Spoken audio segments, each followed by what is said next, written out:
Hello and welcome to FCTR. I'm Hugh McQuaid and I just got done watching WrestleMania Backlash. This is going to be my sort of quick thoughts on it. I'm not going to go match by match. I'm just going to give you some of my highlights, some of my low points and what I thought of the show overall. Now, the card itself, looking at it, seemed like quite a pretty strong card, to be honest. You know, you have the main event of Roman Reigns versus Cesaro, triple threat, Braun Strowman, Bobby Lashley and Drew McIntyre. I was like, huh? Who? And, you know, Bianca Belair versus Bayley, Charlotte, Ripley and Asuka. So there are a lot of strong matches on this card. I don't think, personally, it was as good as I was hoping it could be. I think some of the matches underdelivered for me personally, and I don't think it was anywhere near as good as WrestleMania was, because I was sort of blown away by how much I enjoyed WrestleMania. WrestleMania Backlash I thought was good in parts, but yeah, wasn't particularly for me. So I'll start with some of my low points, some matches that I think weren't as good as I thought they were going to be. And should we start with the obvious? Let's talk about Damian Priest versus The Miz and the zombies, the zombie bollocks. Now, the reason this sort of pissed me off so much is because it doesn't really make sense, you know.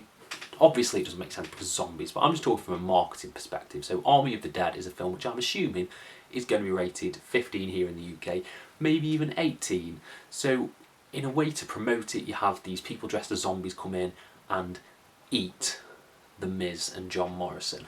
But that's very childish.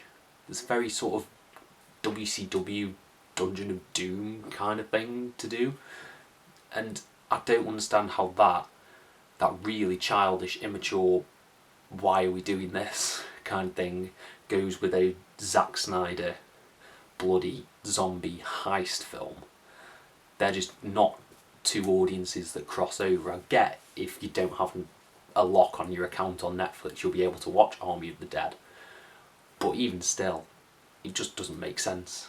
Just have Dave Bautista do a video package or something for it. It was dumb. It was awful. I really hated that. It was stupid. I felt like I was wasting my time. Now, brush that to the side. The only other sort of low light for me personally was I didn't think the opening match, Rhea Ripley, Asuka and Charlotte, was as good as it could have been. I thought it was a bit sluggish to begin with. It was a little bit too slow for me. Sort of the last 3 minutes, it really picked up, and I really enjoyed that last stint. But from the beginning, I just thought it was a bit clunky. It was just a bit robotic. I wasn't really into many of the characters either. So to be honest, yeah, I wasn't as into that match at all, to be honest. I don't think they've done a good job with booking the feud. And yeah, it was just a bit of a letdown, that one. But switching to some more positive things, I really enjoyed the Bianca Belair and Bayley match. I thought that was really fun. It wasn't as good as Sasha versus Bianca from WrestleMania, but I think it was a strong first step in this feud. I feel like there needs to be another match going forward, possibly at Hell in a Cell, which was weird, a weird announcement. But yeah, I thought it had a really inventive finish. Bianca used her braid to, you know, hook the legs of Bayley. And yeah, that gives Bayley motivation to carry on and another match down the line, which will probably take place inside Hell in a Cell. So that was really fun. One of the unexpected highlights that I really enjoyed was Dominic Mysterio and Rey Mysterio versus the Dirty Dogs. Now, Dominic got taken out before the match, and Rey was pretty much in there by himself, and I just thought this match was really good. It went a lot longer than I thought it was going to, but the ending was really gratifying. Really nice to see Rey Mysterio and Dominic hold up the titles, and yeah, I thought the in-ring action was good. There was a really cool bit where Rey slid out. He did his penguin slide under the rope, and Dolph just caught him with a super kick. It looked nasty, but it also looked really, really cool. And yeah, Rey and Dominic win. I think that's the right decision. I'm really happy with that. Really happy with that match. And let's talk about the triple threat. Braun, Bobby and Drew.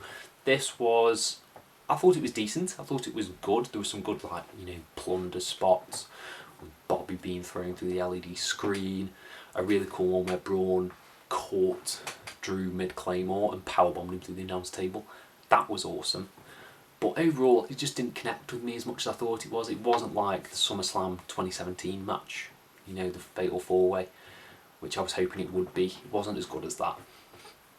But even still, I can't complain. It was good enough. It was better than I thought it'd be, but it just didn't live up to the potential, if that makes sense. Because there's a lot of potential there, these guys, and they're really good big men.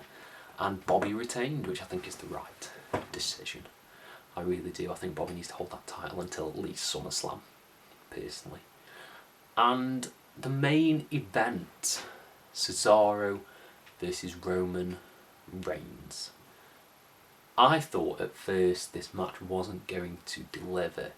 I thought it was going a bit too slow. But that's kind of Roman's thing now, is that he builds these really cool, amazing matches that, sorry, I'm just going to mute my computer.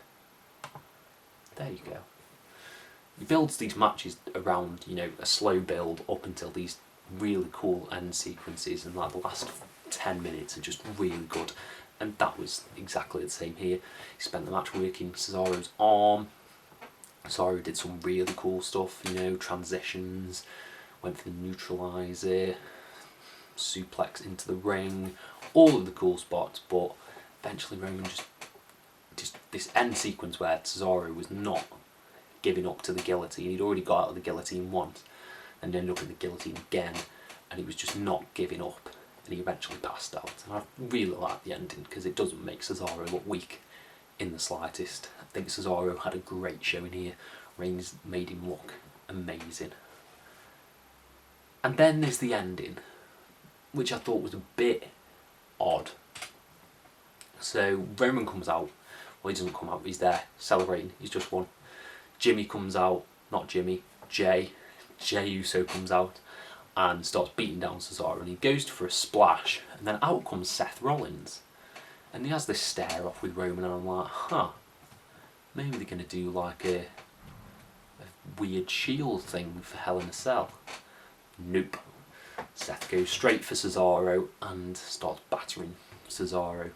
Puts his arm in a chair, slams it against the post. All nice stuff. And then it goes off the air with Seth in the ring posing. And I thought that was a bit odd. Thought we were going to get an angle with Roman, maybe with Jimmy. But no, it was Seth. I wasn't really expecting that. So it left me feeling a bit weird after the show. But overall, I think this was just a fine show, personally. I don't think it did anything actively damaging, apart from the zombies, which, are... let's not.